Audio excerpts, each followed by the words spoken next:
Let's go, Rider Nation. I'm ready. I'm ready. Yeah, here we go. Here we go. It's a feeling now. Hit 'em high, hit 'em low, 'cause we're dealing now. Everybody's giving it all they got, 'cause we're ready. This is the Piffles podcast, your Saskatchewan Roughriders fan podcast. Congratulations, everyone. You made it through another off season. Rookie camps begin on Wednesday. Training camps open on Sunday. Guys, we made it. We did it. That deserves a Churchill. That's right. This is your Saskatchewan Roughriders fan podcast. Thanks for joining us here, watching us on YouTube or SaskTel Max TV on demand, listening wherever you get your favorite podcasts. Piffles podcast is brought to you by our great friends at Dairy Queen on Elphinstone Street and Sass Drive in Regina. They're busy right now because it's nice outside. So go out there and enjoy. Piffles podcast also proud to be sponsored by Kathy Festian of Royal LePage Regina Realty, Churchill Brewing Company, District 306 Regina's Tactical Laser Tech Experience, and Bigfoot Vodka as well. So thanks to them for getting everything off the ground here for us. We're about to start our 10th actual season of, I don't want to say covering the Riders, but complaining about the Riders. So many bike rants. So we many might have to get into a rants. little bike talk today with training camps underway. Throw it back 10 years and see what happens. But by the time anybody listens to this, the first day rookie camp will pretty much be over. It's Wednesday at 8:30 a.m. So if you're in Saskatoon and you got some time during the week, go check out rookie camp and training camps over the next couple weeks and let people know what you think, what you saw. Training camp reports are always appreciated by non-media members because I find that there's a little bit more narrow focusing in on certain things, whereas the media kind of has a broader scope. So share those. Who do you think looks good in training camp and rookie camps?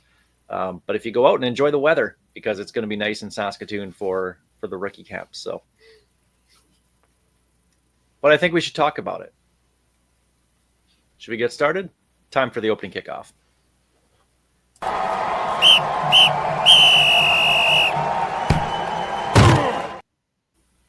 preamble went a little longer than I was used to. Then I kind of got into a groove, and I'm like, oh, he wants me to hit a button now. Yeah, then I just kind of sprung it on you like that. Sorry, we didn't get to Greg's contractual obligation here about how you don't have to give him a pity follow. Yeah, on social. that's okay. We'll add to the year-end bonus. Yeah, we'll make it up in due time. But I'm excited. Training camps open this weekend across the CFL. So for the Riders, this is going to be kind of a look at training camp and rookie camp. But before we get there, roster news over the last week since we've last been on the show. Riders continue bringing in more players to training camp here. Offensive linemen, 3 more of them.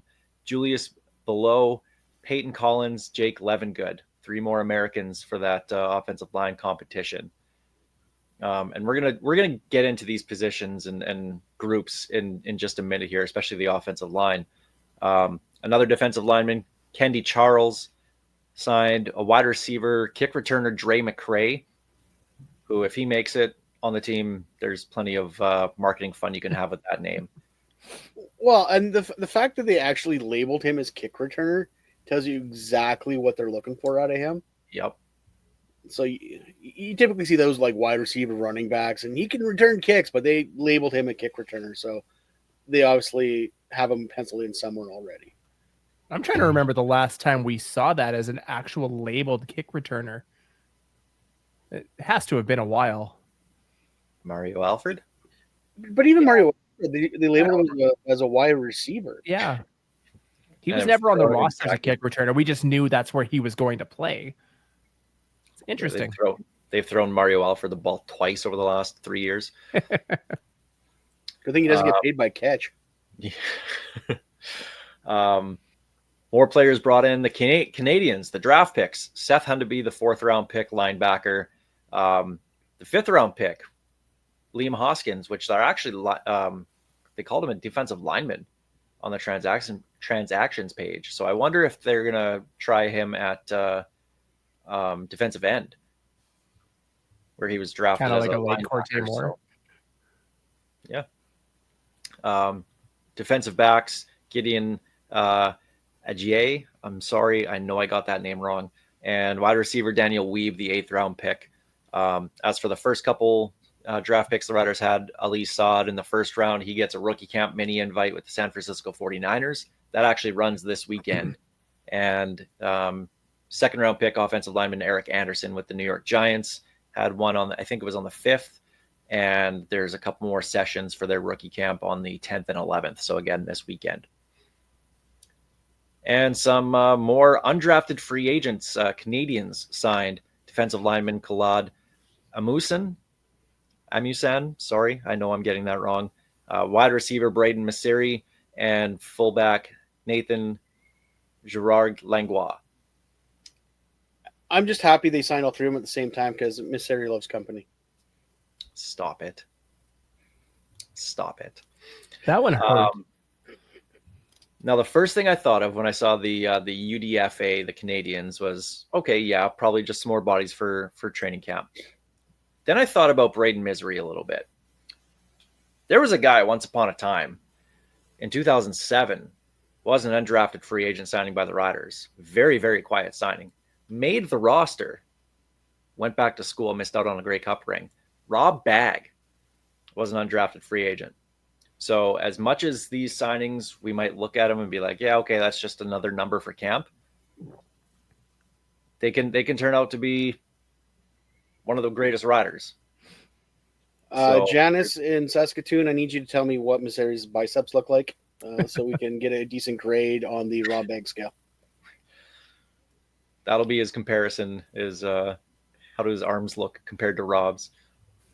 The only potential comment regarding anybody being related to Rob Bagg has to be biceps. So he got in there before I did. Now, obviously, with roster additions, there's going to be roster deletions and whatnot. So the next week is going to be just crazy because there'll be guys not showing up to camp. There'll be guys, then they'll be put on the retired list. There'll be guys signing. There'll be guys showing up that aren't signed, waiting for somebody else to get cut or whatever the case is. And then they'll officially sign with the team. So there's going to be a lot of transactions over the next few days. We'll keep it covered here on social media and whatnot, but it's a very busy time for Jeremy O'Day in terms of trying to bring in as many players as he possibly can. But there was one roster move that is pretty interesting over the last week, and that was the retirement of punter Adam Korsak. So when you guys saw that news, what was your immediate reaction? That makes sense on why we are going after punters all of a sudden. Yeah, when you look at our roster, and all of a sudden there were two signed punters and a drafted punter in the global draft. They were clearly considering this as a potential option. It'll suck. He really learned to do the old kick placement real well, the Aussie kick style across the field stuff. But we've got another Aussie kicker or two in the back to replace them. We'll see how they go. So right now that competition comes down to Joe Couch, who was here on the practice roster last year, and Bailey Flint, who they signed in the offseason.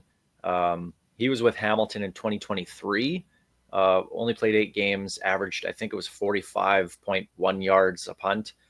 And just for comparison's sake, Adam Korsak averaged 47. So I do think Bailey Flint probably has the, pardon the pun here, leg up in the kicking competition. See, Greg, I can make stupid jokes too. Well, like Joe, he's got to get off the couch. So yeah, can't think of any more punting puns to come up with right now. But all of a Not sudden, a single one. good one. Wow. Good one. I appreciate that one. That was very nice. But all of a sudden, when you're looking at training camp battles, and we're going to talk about some coming up here, punter is all of a sudden on my list of ones that intrigues me because it's an important position. It's not one of those sexy positions like receiver, running back, or whatnot. But Corsack, Steve, as you said, he had the directional punting down. So the placement, it's the riders, generally speaking, unless it was against Janarian Grant, have been really, really good at punting kick returns. So I'm actually looking forward to this battle in training camp. Who would have thought we'd be sitting here looking at it and getting excited about a punter battle? What's happened to us? We have degenerated so far In 10 years. in 10 years. Well, probably just in the last year myself. But geez, yeah, talking about punters. It's the first time we'll ever admit that kickers are people too. Hey now. I still stand by kickers aren't people, except for Eric Maximic, but that's about it. Belton Johnson would agree with you on that. He cannot stand kickers. They have one job. So we'll start with rookie camps. We're going to talk about some positional battles and coming up here with regular training camp. Rookie camp. Who is going to step up and become the next star for the Riders? So I want you guys to give me one player from the Riders roster that you think is going to not necessarily light it up in rookie camp, but make an impression, and a guy that we should maybe get familiar with as the season progresses. You know, as the guy who's the resident pick him out of training camp and regret it later guy, I'm going to jump off on this one first. And of course, has to be a running back. I'm going to go with Trent Penix. I want to see what he's got. I'm looking forward to that battle. We know AJ Ouellette's going to be the penciled in or penned in starter, but I want to see Penix give him a run for his money. I looked at Penix and I don't know. Maybe I remember Pernod getting run over by Keith Toston and your love for him, so I stayed away from him. But I went receiver, and I don't know if this is because he's wearing 80 and Don Narcisse is my favorite player of all time. But Wayne Ruby Jr., for some reason, I've been drawn to him ever since he got signed. 4,500 yards career Div 3. Like In to 3 the point years. where in 3 years, so like 1,500 yards a season, little short for NFL standards at 6'1", but CFL, that's a decent sized receiver in this league, or could be. I think he's a guy we can look out for, but problem is, where are you going to fit him on the roster right now? Are Yeah, you that's saying more he of has the potential to be a real gem? See, I was going to make that, but I thought I'd give you a gimme because you haven't done one Thank you. yet. I needed one. Yeah. Well, the last guy to wear number 80 turned out pretty well for the Riders. It didn't last very long. It was just one season, but Joe looked pretty good wearing that 80. So the fact they actually gave him a real number to start is a promising sign for Wayne Ruby Jr. and not giving him like a number 72 or something like that. It's fun. I was going through the roster numbers and like who did they give a real number to? And I'm like, ooh, rent don't buy, guy. Rent don't buy.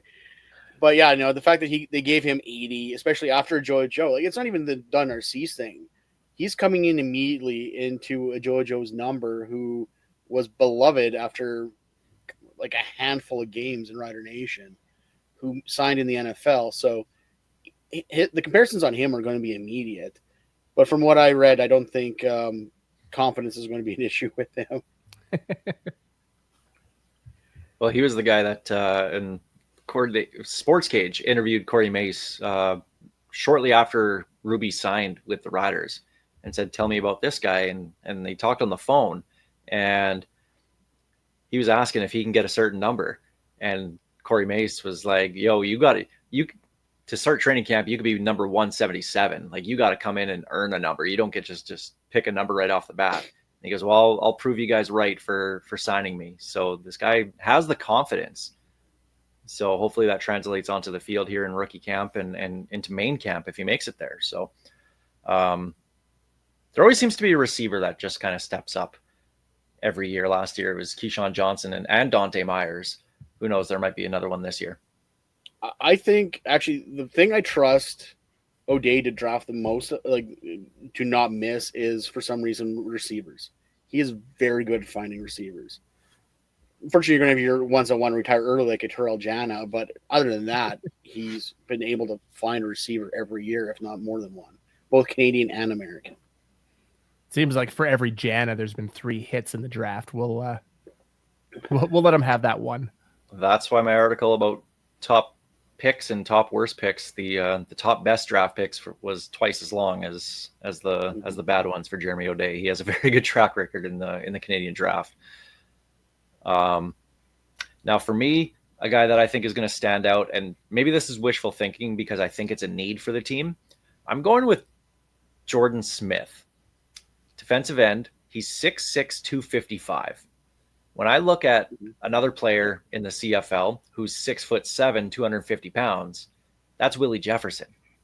Now, not saying this guy's a clone or the expectations of being there is the same, but he's got that same similar size and potential style, right? I think the Riders need a pass rusher to step up because with Malik Carney and Shane Ray penciled in as your starters, to me, there's still some question marks there with Shane Ray. And it's not on the talent side, it's the health side. And Malik Carney, I mean, had some good games, but it wasn't consistent games with the Riders last year. They need to get after the quarterback. That was one thing that was lacking in terms of just consistency last year. And I think finding a new version of Willie Jefferson would make a huge difference for this team. So, I mean, he's a former 4th-round pick from, was it Jacksonville, I think? Jacksonville Jaguars. So the guy comes with a pretty good pedigree behind him. And the Riders need to find some pass rushers. I'm hoping it's going to be Jordan Smith. So that's my pick to come in and light things up in training camp. Yeah, like when they signed Smith, I actually looked up his highlight film because his size intrigued me. And yeah, he's definitely got that wide wingspan. He's got that speed off the ball. So I think it's going to be he might be someone that impresses really early. And he's absolutely a guy that's coming into one of the few open battle spots in camp. So if anybody's got a chance out of the 3 names we had to actually crack the roster, or make a legitimate impact this season, it would be him. But then again, CFL training camps, there's always that one or two vets that gets surpassed at training camp, and next thing you know, they're on the outside looking in. So you never know. By no means do I think Penix is going to overtake AJ, but that receiving core, like, there's a good chance that a Dante Myers, I don't know about Keyshawn Johnson, but even to Sean Bain, I don't know. Like, I'm not saying he's gone, but I don't know how safe he is right now after the last couple seasons of injury issues. Okay, well, let's get into the battles for training camp. We'll start there with receivers. Speaking of Sean Bain Jr., I think it comes down to his health. If he's good to go to start training camp and is going to be on the active roster, I think he does make the team. I don't think there's any doubt about that, at least on my end. But the real question is, if he's not healthy, if they were to 6-game him to start the season or just cut him, I guess, that does create an open spot. So when you look at the Riders receivers, you have obviously 2 Canadian spots are locked down with starters with KSB and Sam Emelis. They could also go with a 3rd Canadian receiver with Del Duncan Busby. Then you have Mitch Picton as the backup, and you can maybe have a Deshaun Mims, Daniel Weeb, whoever else as potential depth there. But I think it's going to be 2 Canadian receivers this year, at least to start, unless injuries happen. So 3 American receivers. I'm going based off this. Keyshawn Johnson is a lock. Yep. But after that, there is question marks. Sean Bain Jr. could be one. Dante Myers could be one because he showed a ton of potential in limited time last year, but you only played 5 games. So only playing 5 games shouldn't lock you into a starting position for year 2. This is where it gets interesting. We had Joe Robustelli on the practice roster last year, and when he came in for that last game against Calgary, looked all right. Now you have these new recruits, Wayne Ruby Jr., and I know I have the list somewhere else up here with all the guys here, you got Jaden Horse, you've got Marcus Bradley, Marcus Ty Bradley. James, and then I just did a count. There are 18 different wide receivers right now signed by the Riders on their roster. That tells me that you're absolutely right, that is a position that is most certainly not locked, that they are looking at guys to surpass the guys that we have probably penciled in all offseason, like your Dante Myers, your Keyshawn Johnsons, your Sean Baines. Are those guys that have the leg up? Absolutely. I don't know that there's a single lock in that receiving core on the American side anyways. Really? You don't think Keyshawn Johnson's a lock? I'd be surprised if he's not a day one starter. Don't get me wrong, but if somebody comes in camp and through the preseason and absolutely lights it up, or they have a number of guys do it, he's not unsurpassable. It would take a monumental effort from a lot of guys to make it happen. Don't get me wrong. Again, the expectation for me is that we go into day one with Keyshawn and Dante Myers and a Sean Bain if he's healthy, but who knows where he's at with his rehab stint. I think you're going to have to do a full receiver swap before you get to Keyshawn Johnson off this roster. I think the weakest one on there, unfortunately, is Sean Bain Jr. just due to his injuries and his salary, essentially. You got your Dante Myers, who's going to be a little cheaper. Keyshawn Johnson, a little cheaper. But Bain came in with a decent-sized ticket. And what is it? Your best ability is your availability? He hasn't been available that much. So this is going to be the year where he's going to have to earn that money on the field. So that's one battle I'm definitely looking forward to hearing about, is the receivers. We'll stick with offense here, and we'll go to the running backs. And, I mean, I don't think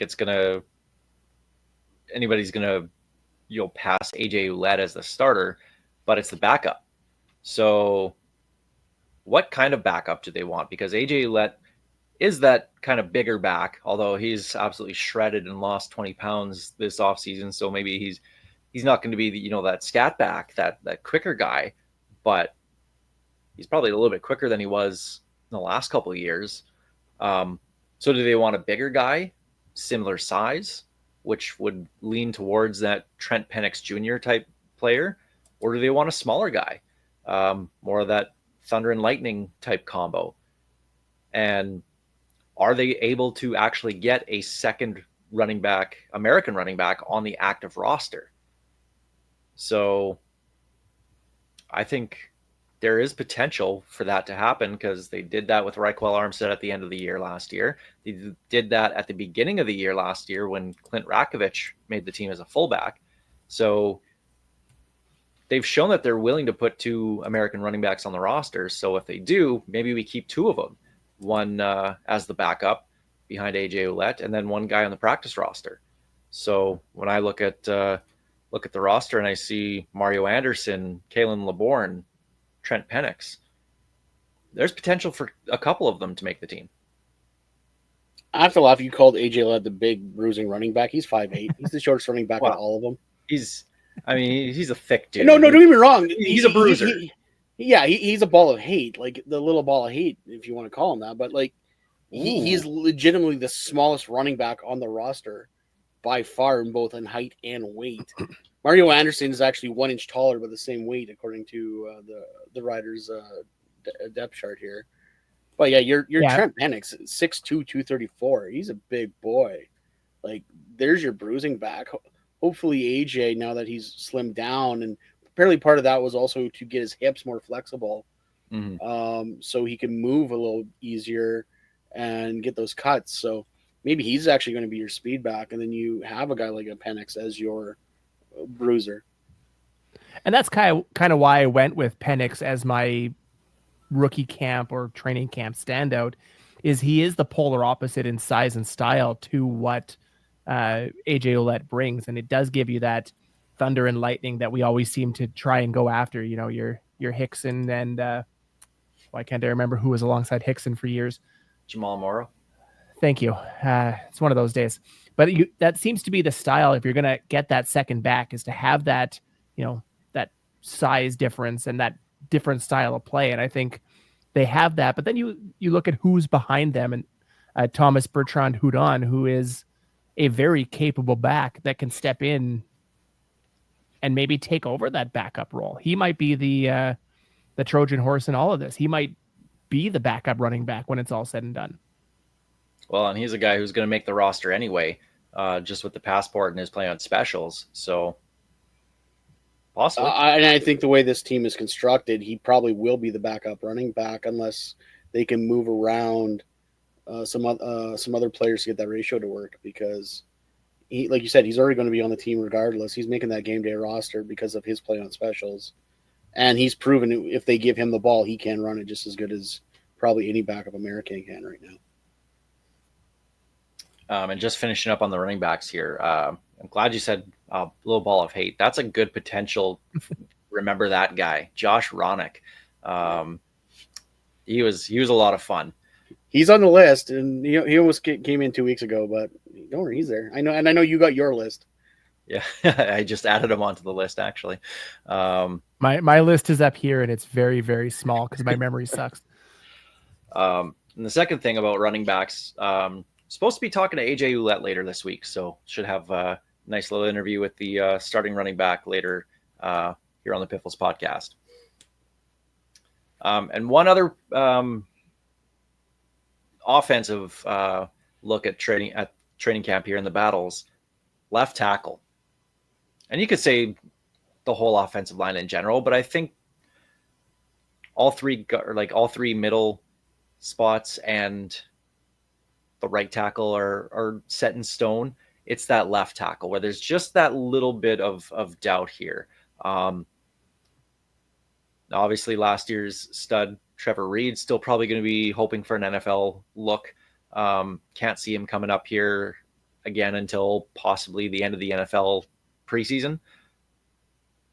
So where does that leave us? Well, we start with Trayvon Tate, who was the right tackle that finally solidified him that spot after Hardrick got hurt last year.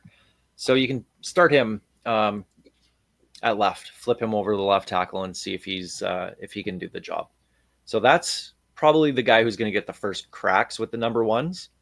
But then after that, there's a bunch of guys here: Jacob Brammer, Julius Below, Peyton Collins. Nick Jones might get look over there, but he's more of a guard than anything.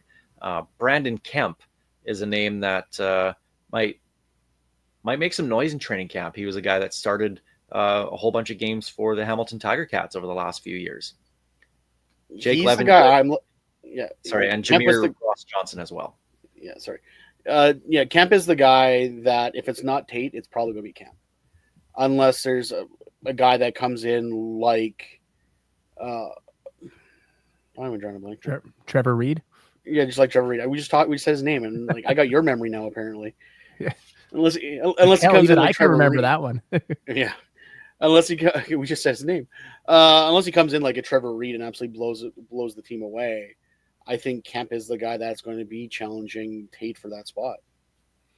To me, the only other guy that stands out on that list without seeing how rookie camp goes would be the Jacob Brammer spot. He did get some spot starts last year and didn't look that bad. He was kind of one of the first names that I remember of that long list of guys that Edwin Harrison managed to mold into a successful O-line last year. I mean, at the end, and it comes down to Edwin Harrison, I have full confidence in whoever they put out there. They Absolutely. literally airmailed a guy in with one practice for a single game last year to get through. So if anybody can do it at this point, it's Edwin Harrison. Whoever they've got at left tackle, I have a feeling will be high quality caliber. That is still that's been my favorite story for a long time. That just rent a player for one game. Well, he started the year on the that's Brandon Council. Started the year on the retired list because he got his job back at, I think it was Oklahoma, or was it Auburn. Alabama? Alabama or Auburn. Yeah. It's Auburn. Oh, Auburn. Yeah, it was Auburn. That's right. Auburn. Yeah. War Eagle. Yep. Bring him in for one game, spot start. That might have been around Banjo Bowl or something like that. Labor Day. It was around Labor Day, wasn't it? Was it Labor Day? Maybe. But yeah, we'll see what happens there. But so that left tackle competition it's going to be fierce because it's not set in stone by any means right now. Probably have a couple names, like we said, with Trayvon Tate and Brandon Kemp probably as the front runners. But look what happened last year. Nobody knew who Trevor Reed was, and he was probably our best player on offense. I just went and looked. It was July 19th that Brendan Not that Council early. jumped in. I thought it was Labor Day Nowhere too. near. Yeah, I thought it was later in the season. Was that the game that we played Winnipeg though? Yeah, it was the Yes. lights out game. That'll be why then. So he got to come wear the Obsidian jersey and then just disappear into the night, literally.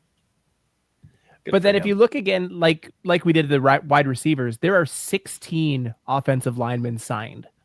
Yep. So clearly they're going to be shifting through a lot of rotations in rookie and training camp to find that next Trevor Reed. And to me, that's the battle to watch. That is the number one battle on this roster. And then for the Canadians, I mean, we know Logan Furland, Sean McEwen, and Philippe Gagnon are going to be the starters. But you also have a guy like Zach Fry, who started a whole bunch of games last year. And Noah Zur, who really progressed quite well last year and getting starts himself. So there's a battle right there to see who makes the active roster as the sixth O lineman.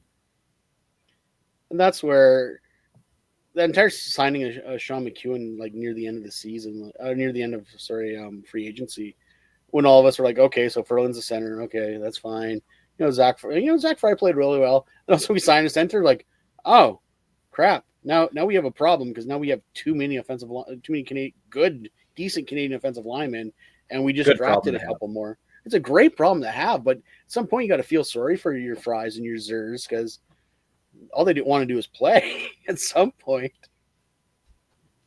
That paper cut on day one of the regular season is going to be real awful for somebody. I wouldn't be surprised if Noah Zur gets the paper cut treatment to start the season. That would not shock me whatsoever. They're not putting any of them on the practice roster. That's for damn sure. No. Well, not those guys anyway. Braden Knoll, a guy they brought in last year from Toronto. Or Daniel Johnson, who was a draft pick last year, spent last year in the PR. I can see both those guys being on the PR again this year. At least to start anyway, see what happens there. But there's a lot of depth there. So it's a nice change of where from where we have been over the last few years. Now let's talk about the defense. I kind of mentioned the defensive end with Shane Ray Carney. So I think the whole defensive end who are going to be the guys that make the roster. Baldonado, obviously, we're looking for another big jump, and Luke Mullender is huge on him this year. And he should be, now that he's used to the Canadian game, should just take that next step and maybe not lock down a starting spot, but be in the rotation a lot more. So I think watching the defensive line could be an interesting battle in training camp. Would you guys agree with that? I would say absolutely. There's a lot of young guys that finally need to really make their mark, like a late Corte Moore, who has been kind of close over the last few years to being a guy they can rely on, but hasn't really taken that next step. He's a guy that I'm kind of looking forward to seeing to see if he can make that jump, because when you're into that third year of your rookie deal, your make or break now. It's your CFL career depends on it. I'm hoping that Benoit Marion can keep that momentum that he got after we picked him up late last season, because Lee Corte Moore was hurt, I believe, again, and so Marion came in and actually outplayed Corte Moore to when Corte Moore was ready. They just left Marion in because he fit in so well. Yeah, I think your Marions and your Baldonados are definitely going to be looking for a permanent rotation spot this year because the way they played last year, they just need to take that next step to where they are going to be that guy. And honestly, we need a game where we have a starting defensive line that includes Habakkuk Baldonado and Octavius Oxendine, just for the all name potential of those two side by side. That's my must see for this year. Now with the defensive tackles, we've been talking, obviously, deservedly so, Micah Johnson, Mike Rose, Charbel DeBeer. One guy that we haven't really talked about, and we should probably apologize for that, a guy who had a pretty solid season last year in a very backup rotational role, is Caleb Sanders. So I'm looking to see how he progresses in this year. If he can get in more on that rotation just to keep everybody fresh. And you look at that stupid tie against Ottawa, blocked a field goal in that. He was the one that blocked the punt in the against Winnipeg in the West Final. Maybe I'm making that up. Maybe that didn't happen, but he blocked a punt somewhere else. He's definitely blocked 2 kicks. Yeah. So this is a guy who I'm looking forward to seeing jump up in year 2 for him. So we should probably talk about Caleb Sanders a lot more this upcoming season, assuming that he makes the roster, because he was very, very solid last year. One thing I've noticed, that, especially now that we've gone through this and we've talked about how football's won in the trenches, both lines on both sides are looking very, very good this year. There's going to be a lot of tough decisions made by the end of training camp, and there's going to be at least a couple of really good football players that are not going to be on the riders at the end of it. Now, the one spot on defense that I'm going to kind of skip over is the linebackers, because I think we're absolutely loaded. We're set there. The only question for me is how much more can they get CJ Avery onto the field with the ratio this year. And AJ Allen also deserves to get a lot more defensive playing time, not just special teams work, because both those guys have proven in, I want to say limited time, but limited time, that they're very, very good linebackers and can be impact players. AJ Allen had that pick 6 against BC to start the game in the showdown for second place. CJ Avery having those interceptions to start the season to lock down wins. Like, the guys are making plays. So I'd like to see these guys get on the field more if possible. So we'll see how that, and I mean, Jameer Thurman, you got CJ Rivas, who when I saw him at the Rider Store signing this past week, said that this was his best offseason that he's ever had. He is feeling good coming into this year. So, and a guy that's probably the most underappreciated player in the entire CFL is in CJ Rivas, who's an all-star in his own right, but nobody talks about him because you have Roland Milligan, Marcus Sales, Jameer Thurman, Micah Johnson all on that defense as well, too, hogging up all the kudos. So CJ Rivas deserves them all there as well, too. So all I know is that this defense is going to be very, very good again. But there is a question mark about defensive backs, and that's our last look here for training camp kind of preview. Assuming that they go with 2 Canadian starters at safety with Nelson Lacombo and at cornerback with Tavon Campbell, that leaves really one spot as a question mark. You have Roland Milligan, you have Marcus Sales. Those spots are locked down.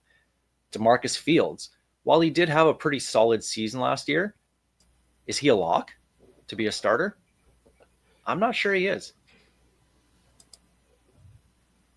I think you're going to get guys that are going to push there. Like, they've also signed a lot of DBs this offseason. So, like, you could tell where they're looking at placing guys by how many they brought in, and DBs is a lot.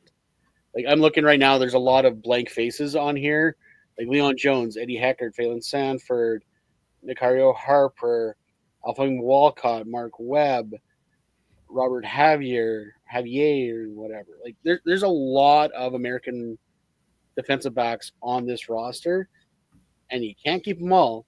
And that's not including Tyreek McGee that we got signed out of Winnipeg, I believe he was. Mm-hmm. So yeah, it's going to be a competitive defensive backfield. And you're right though, like the spot is down to one essentially, so it's going to be a knife fight. The one spot here that kind of intrigues me a little bit is your Tavon Campbell, to see how he comes in and performs. We have him locked in as a starter, but I don't know that that's the case. You know, it's a guy who hasn't played as a starter since, was it 2023? A couple of years for sure. Yeah, it's been a few years since he's been a consistent starter down south. Yes, he still has that speed that'll, you know, translate quite nicely up to the CFL again, but it's still, that's a lot of time away from that role. But I'm interested to see, because they did sign 21. There are 21 defensive backs on the training camp roster. Again, like I wrote down all the different major positions: DB, wide receiver, and my God, an offensive line, where they had 15 or more guys on the roster vying for probably at most one or two spots. I think Fields will be penciled in. I don't know how long he'll be there. To me, that's the one spot that you can parachute somebody in and find a new guy overnight. Ooh, I disagree on that. Oh, at halfback? No, sorry, defensive back in general. I think if Fields isn't there, they may have to rotate some guys around, but somebody can come in out of camp and perform. To me, that's not as big of a worry as some other spots on the field. Now, just getting back to the Tavon Campbell thing, and that's a good point. Like I'm assuming that with that signing, they're planning to go with him as a starter. Otherwise, why would you bring him in, right? So that does flip the ratio. But if he's not up to speed, all of a sudden there's two spots, right? So now that competition gets even more intense with two spots, because you're going to be moving guys around with halfback, who's seen who can play half, who can play corner. So there's going to be a lot of movement, at least in camp here. But like we said, though, there's always that surprise cut in, like, it could very well be Tavon Campbell. I'm not saying it is, I'm not saying it isn't going to be, but this is not the first time a guy is returned from the NFL, got signed, and was packing his bags 2 weeks later. It's not the first time and won't be the last. Look at the Marcus Sale story from last year. Like, BC, like, absolutely just gutted him, and he became a really good player under us.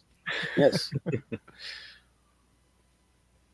And like we said, that first game we were like, ooh, but he became a key signing this offseason. Yep. So, like, anything can happen in camp. Anything can happen in camp. Will they ask for bikes? That's the real question about training camp.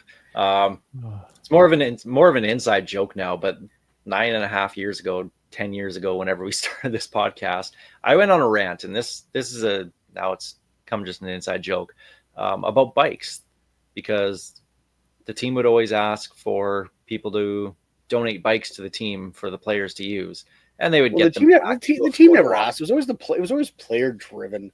The team was smart enough not to ask, put out a posters asking. They're trying to do the Green Bay Packers thing and the whole community thing, and I get that, but it hasn't really happened over the last few years, so I haven't really talked about it. So that's why it's more of an inside joke, because it goes back so far now. But Roland Milligan on social media says he needs to get himself an electric scooter for camp here, and he was joking with I think it was Kyron Moore that those walks back to the cafeteria are getting harder as he gets older. So maybe there's a new controversy, but I say he's the MLP. He can get whatever he wants. He should have that in his contract. He wants an e-scooter, you'll go get him one. They should take a golf cart and drive him from the locker room to camp or wherever he needs to be. You keep him healthy. He's Luke's cart conversation every day. Yeah, absolutely. On the flip side, with the e-scooter comment, with all those damn orange scooters all around the city as soon as May hits, the team is definitely missing out on a very easy sponsorship opportunity. I don't know if those are available in Saskatoon, but if they are, they should be jumping all over that to get those on board just for fun. Because if Rider fans, if they see Rider players rocking those things around, they're going to do it too. It's just what we do. Maybe spray paint them green though. Sounds like a lawsuit against the city waiting to happen. Pretty much. Well, there's the opening kickoff presented by Kathy Festian of Royal LePage Regina Realty. Greg, stump us again. It's time for Remember That Guy, sponsored by District 306, Regina's tactical laser tech experience. I have a feeling this is going to have some sort of training camp story behind it. No, So- not really. No? I didn't vanstone this one. I didn't go try to tie it to anything. I just a player that popped in my brain the other day when I was thinking about players, and Okay. Well, you're gonna give us some hints on a Rider player from maybe the not too distant past, and we're gonna try and guess who he is. So let's hear it. Let's remember that guy. okay. 2-time rider. Was drafted by the Riders in the second round. Is a Grey Cup champion. 8-season career with 63 starts. 267 career tackles and 8 sacks. University of Calgary Dino. And great flow. Like, we're talking just a great flow of hair. 8 sacks.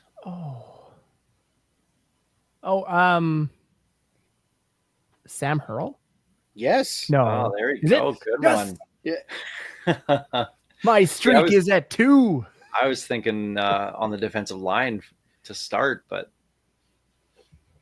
you know who's going to appreciate that is Mike Becker, one of my very best friends, good friend of the show as well too, because he played with Sam Hurl actually in Calgary. I think it was for high school.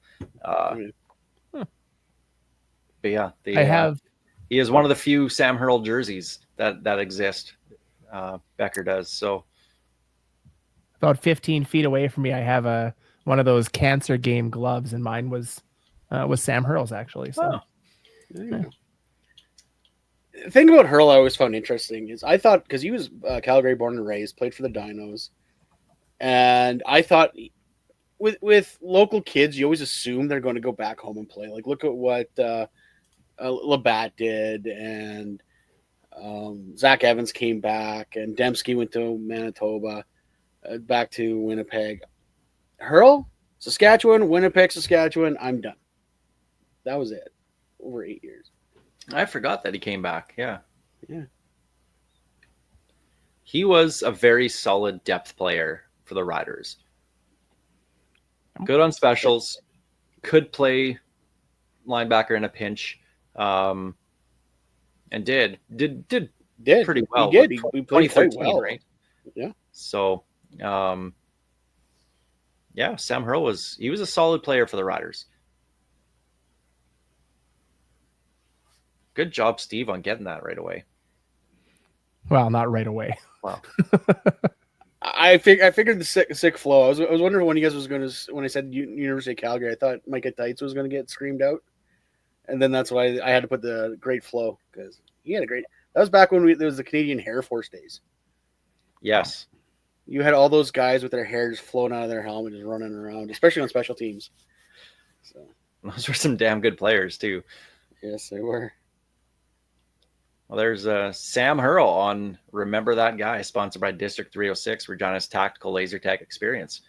Let's jump to our Churchill Brewing Company odds and end zones here.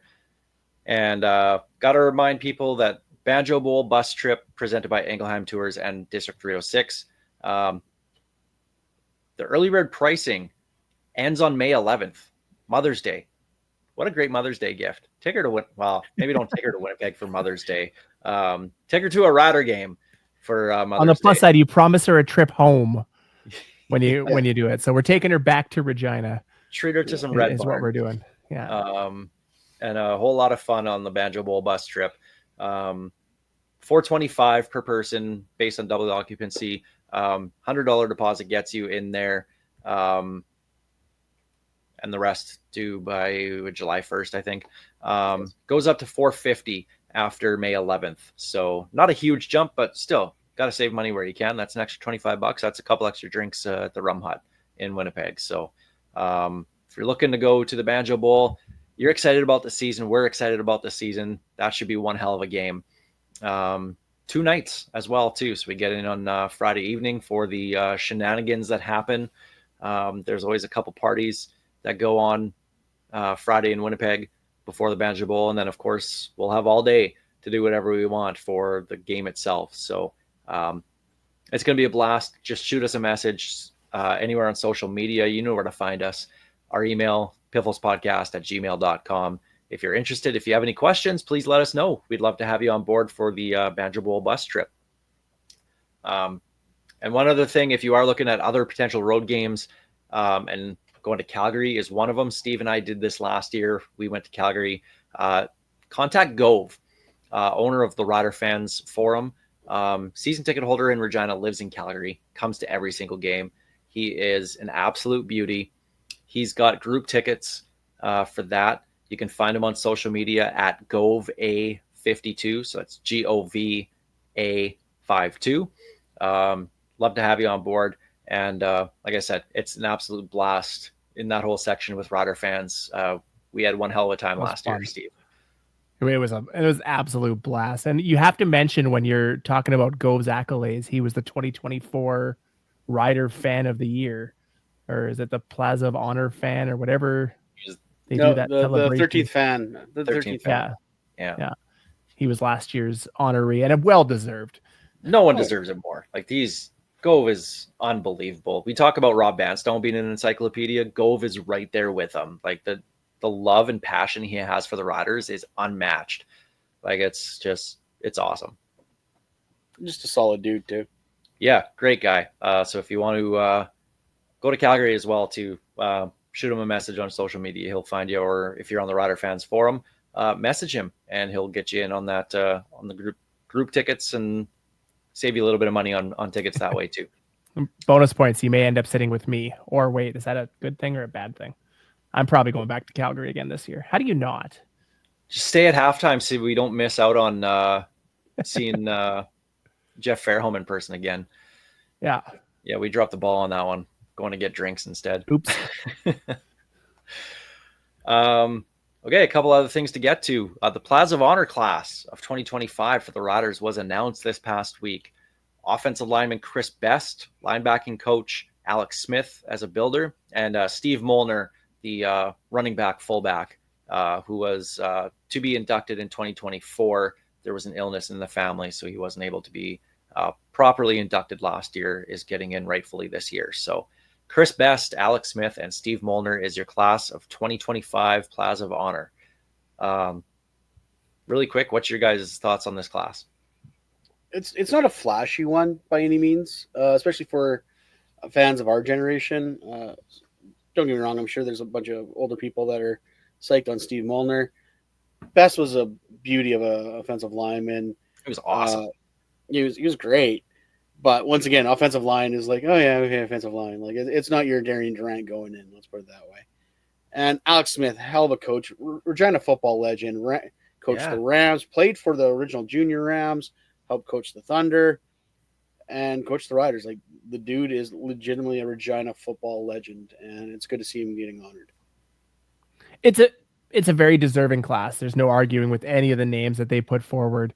But Yep. like Greg said, there's not that big headliner that people are going to look forward to or look for. But that's almost a good thing when you've got, three guys that are all very well deserving names to go in. None of them are going to be overshadowed by, a Darian Durant or a Rob Bagg or those fan favorites that everybody loves. It's just going to be three former Rider legends that deserve their moment in the moment of glory. Yeah, Chris Best, the 2013 Grey Cup run, he was probably the best offensive lineman. And when you look at it, when we started that, I think it was that 4-game losing skid and the running game was not working, that was when Best was on the injured list. And when he came back in, Corey Sheets got going again. So he was kind of that cog in the wheel, right? That got things going for the running game. And 2-time Grey Cup champion because he was on the roster. It was his rookie year in 2007. And then, of course, 2013. And Alex Smith, special teams coach, running back coach, linebacking coach. Some of the linebackers that we had under Alex Smith, when you're looking at, I think Jarrell Freeman was one of them. Kitwana Jones, Reggie Hunt was an absolute star, a legend in this league under Coach Alex Smith. Mo Lloyd as well too. There were some damn good linebackers coached by Alex Smith here with the Riders. So I think because Alex Smith coached at Tom Collegiate for quite a while. Yeah. I think he coached with my Uncle Mike.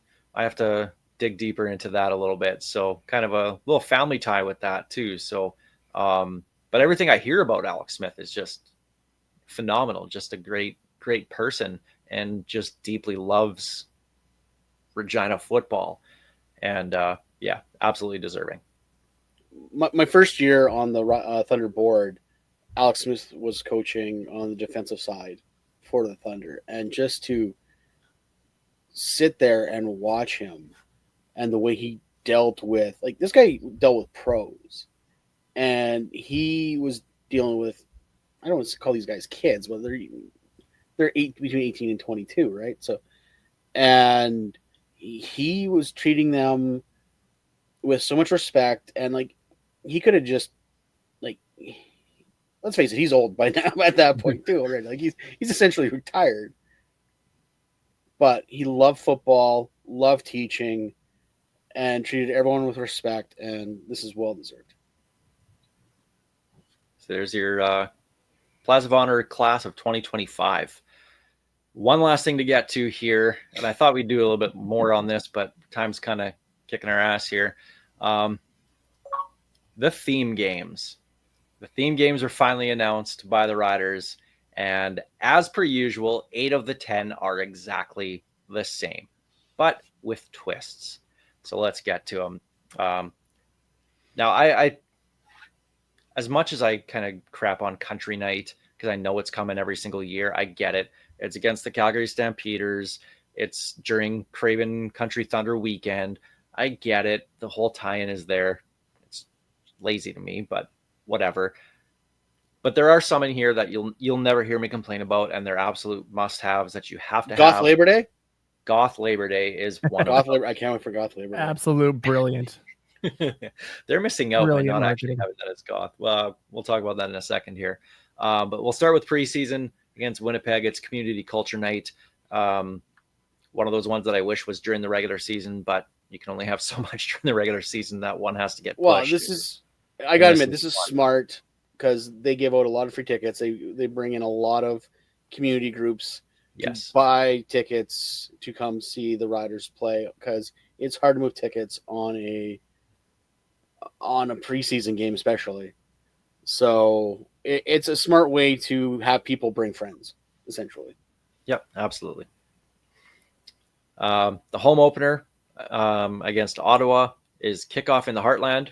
The theme is home opener.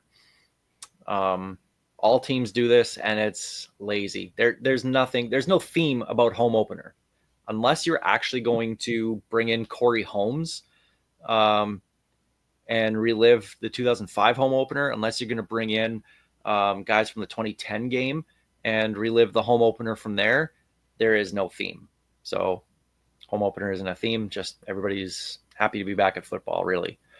That's just it. You don't need a theme for day one of the season. If you can't sell the first game of the year, you've got issues. I'm not talking about sellouts. We're not at that level anymore, but you're not going to sell a lot. When I look at these themes, 8 of the 10 being the same, I question why nothing's changed, because clearly these themes are not bringing people in. Now, yes, I understand that winning will bring people in. That is the ultimate thing that gets people in the stands. But themes aren't working. They're not doing what they're sold to do. So why not just switch it up? If you're not going to sell the tickets anyway, what the hell? Have a beach party night like Montreal's having. You know, we need Mardi Gras night. Tried, true, and cannot see anything going wrong with that. Ottawa did it once. And the Liebermans. Somehow nobody else has done that. I don't know why. I don't know why. Lonnie Lieberman had some great ideas. I don't know why no one else has tried it. I mean, you could find green beads very easily here in Saskatchewan. So I don't see why not. Game 3 is the Kiss Saskatchewan game. Obviously, you're never going to hear a bad word about that coming from me. The Back 40 Bash, that's the country night, rooted in the West. The only thing different about that is they switched the branding. So, okay, it's still country night. The new one of the new ones is Friday, July 25th, Christmas in July. Having a little bit of fun with this one. So I like it. I'm curious how it's going to work out because I can't see many people showing up in a Santa suit on a Friday night in July when it could be plus 30 degrees that night. So I do wonder how they're going to kind of pull that off. But it's something new. So I'm willing to give them the benefit of the doubt on that. I'm sitting there looking at my Grinch costume with the rubber mask in my closet, and I don't know that I'm wearing that in the middle of July. Perfect theme for it. Perfect time to do it. Not a chance in hell am I actually going to wear it in plus 30 weather.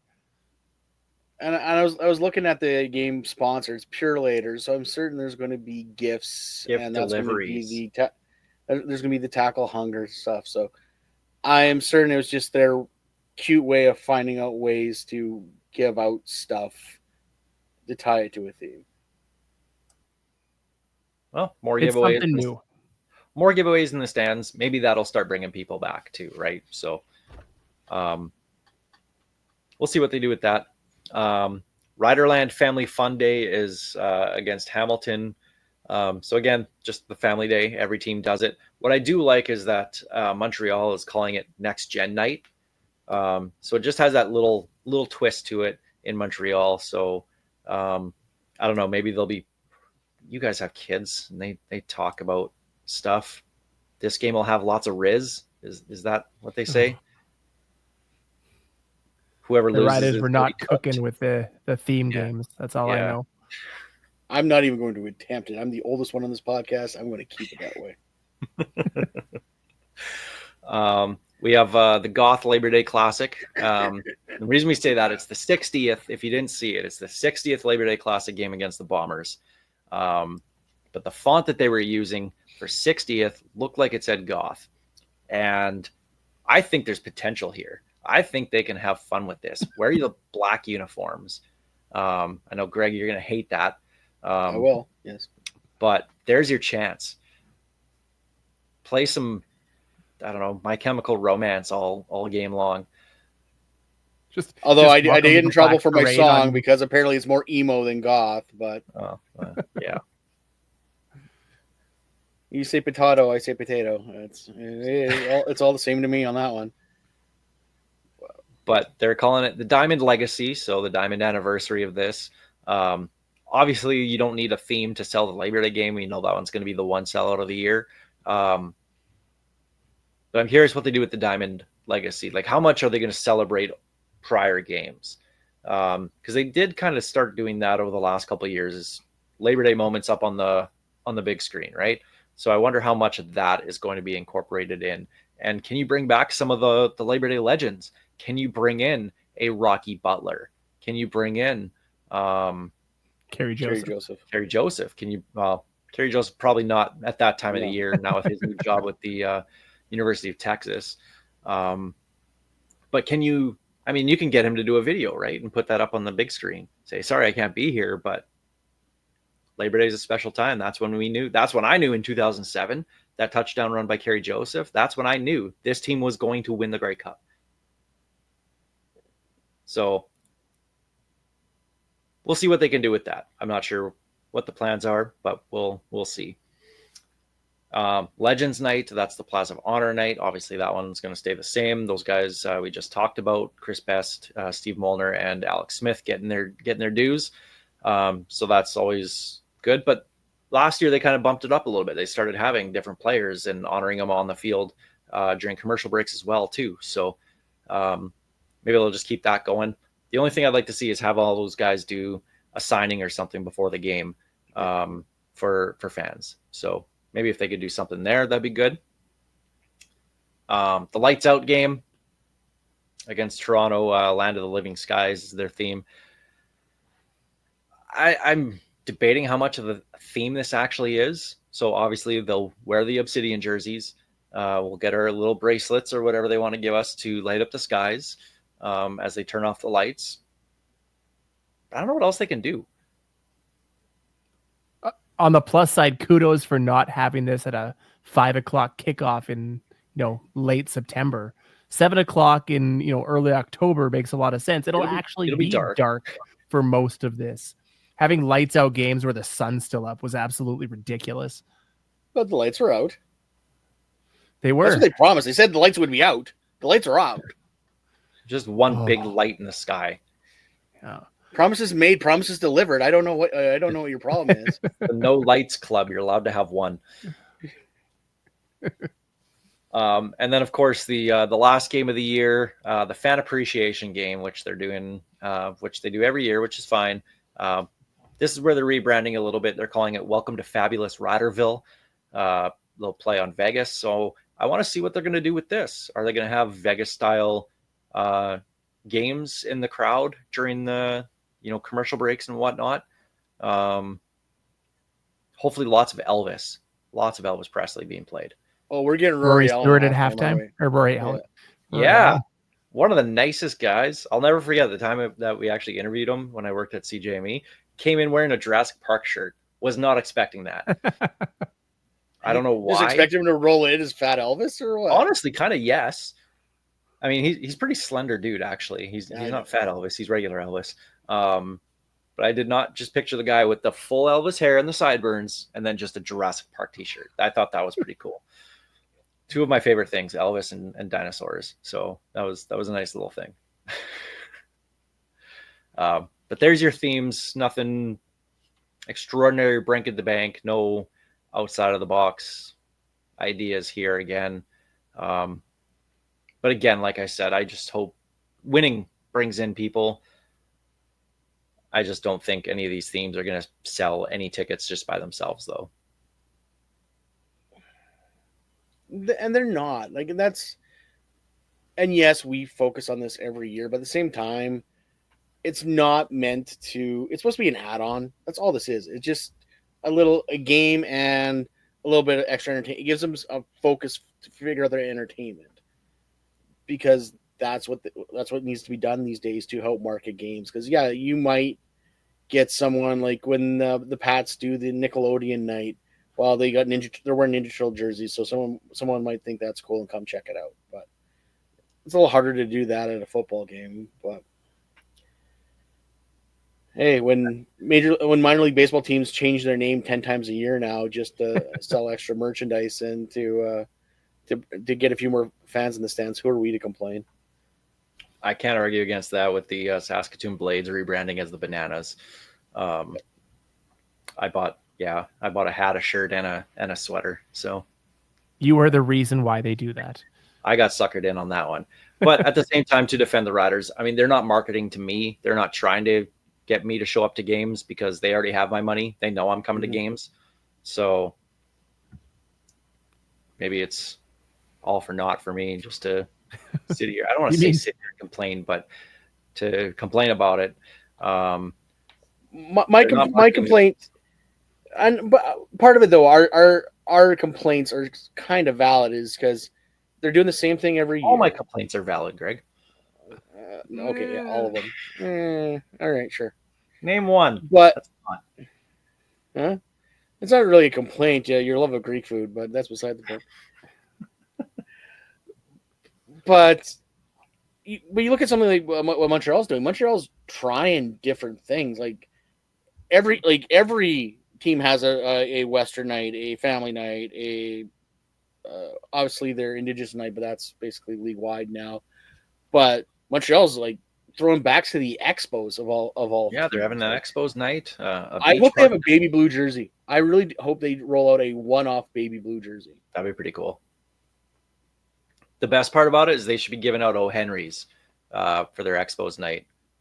Henry Rodriguez, one of my favorite Montreal Expos of all time. Every time you hit a home run, people threw O'Henry bars onto the field. I remember that. So every time there's a touchdown or something, they can give out O'Henrys and have them thrown on the field. See, that would be cool. That doesn't seem like a lawsuit waiting to happen nowadays. And here come the pretzels. I was going to say, we'll call them whitey whackers. Anyway. And there's our Simpsons reference for the day, which means I think it's time to end the show. Time to go. Yeah. So rookie camps begin on Wednesday, training camps on Sunday. Football is here, you guys. Within a couple of weeks, we're going to be talking about a preseason game. As boring as they are, we get excited about them because we are degenerates. We're going to get a stadium in less than 4 weeks. Friday, May 30th. Less than 3 if you include the season ticket holders event where they're probably showing the first preseason game. That's 18 days from now. On the 24th. That's right. The first of 5 games against Winnipeg. What a stupid schedule. Potentially 6. Not when Winnipeg misses the playoffs. Whoa, this isn't bold prediction time. I did that last year. Is that really bold? Just copying mine from last year? Well, that was no prediction. That is what's going to happen.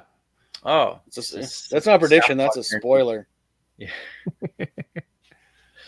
I believe that with as much certainty as I believe the Riders were going to trade for Zach Collaros when we did. I don't have those gut instincts very often, but I'm batting 1,000 when they hit. So congratulations, Winnipeg. Enjoy your high draft pick next year. On a scale of 1 to Keith Toston, where does that actually exist? I still stand by the fact Keith Toston would have been an absolute legend if given the chance. You got the raw deal here in Ratterville. Oh. I don't know why I was going back through old pictures. And I was looking for something specific, and I came across the picture of the 4 Keith Toston jerseys that existed. You guys were at the Lancaster. Yeah. It was the Green when the Green Zone did their post game show there. Yep.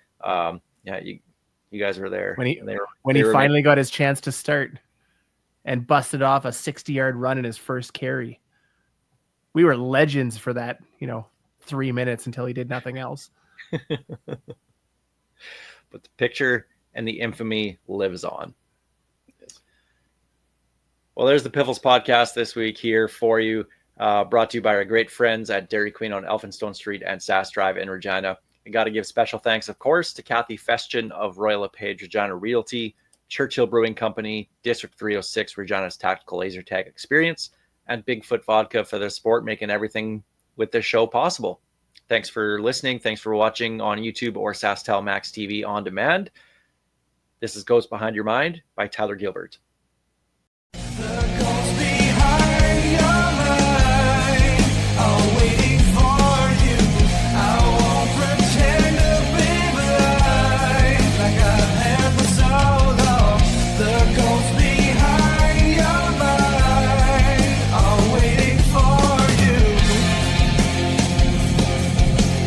Thank you for being such a big supporter and fan of the CFL and myself personally.